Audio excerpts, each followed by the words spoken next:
ॐ भूमिर्भूम्नाद्यौर्वरिणान्तरिक्षम् महित्वा उपस्तेते देव्यदितेऽग्निमन्नादामन्नाद्यायादधे आयङ्गौ पुश्चिरक्तमेदशनम् मातरम् पुनः पितरम् च प्रयन्सुवः त्रिगुंसिद्धाम विराजति वाक्पतङ्गायसि श्रिये प्रत्यस्य वहद्युभिः अस्य प्राणादपानन्त्यश्चरति रोचना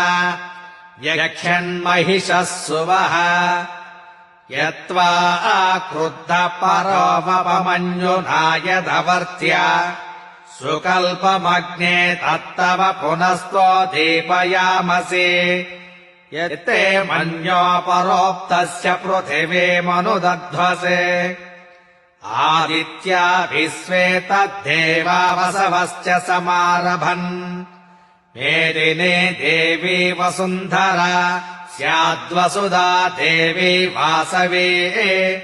ब्रह्मवर्चसः पितॄणाम् श्रोत्रम् चक्षुर्मनः देवी हिरण्यगर्भिणे देवी प्रसोदरी सदने सत्यायने सीदा समुद्रवती सावित्री अहनो देवी मह्यङ्गी महोधरणी महोत्यतिष्ठतु शृङ्गे शृङ्गे यज्ञे यज्ञे विभीषणे इन्द्रपत्ने व्यापिने सरसिजैः वायुमती जलशयने स्वयन्था राजा सत्यन्तो परिमेदिनी सोपरिधतङ्गाय विष्णुपत्नीम् महीम् देवीम् माधवीम् माधवप्रियाम् लक्ष्मीम् प्रियसखीम् देवीम् नमाम्यच्युतवल्लभाम् धनुर्धरायै विद्महे सर्वसिद्ध्यै च धीमहि तन्नो धरा प्रचोदयात् शृण्वन्ति श्रोणाममृतस्य गोपाम् पुण्यामस्यावुपस्तृणोमि वाचौ